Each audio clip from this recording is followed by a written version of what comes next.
Skating करते करते मेरे साथ ये होगा, मैं ज़िंदगी में भी नहीं सोचा था।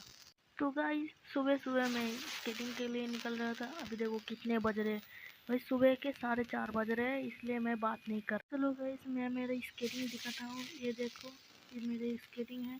और अभी भी देखो भाई कितना अंधेरा हो रहा है।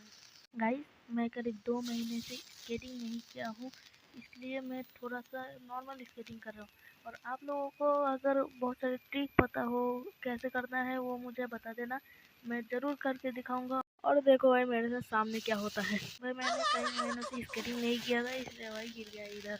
और आप लोगों को मेरे चैनल को सब्सक्राइब करो भाई, अपना छोटा भाई समझ के भाई प्लीज़ यार सब्सक्राइब कर दो, लाइक कर दो। मेरे से नॉर्मल पावर स्लाइड नहीं। देखो भाई ये होता है स्केटिंग ना करने का नतीजा। और ये देखो स्केटिंग करते सुबह हो गए और मेरे साथ लास्ट में क्या हो वो आप देखो।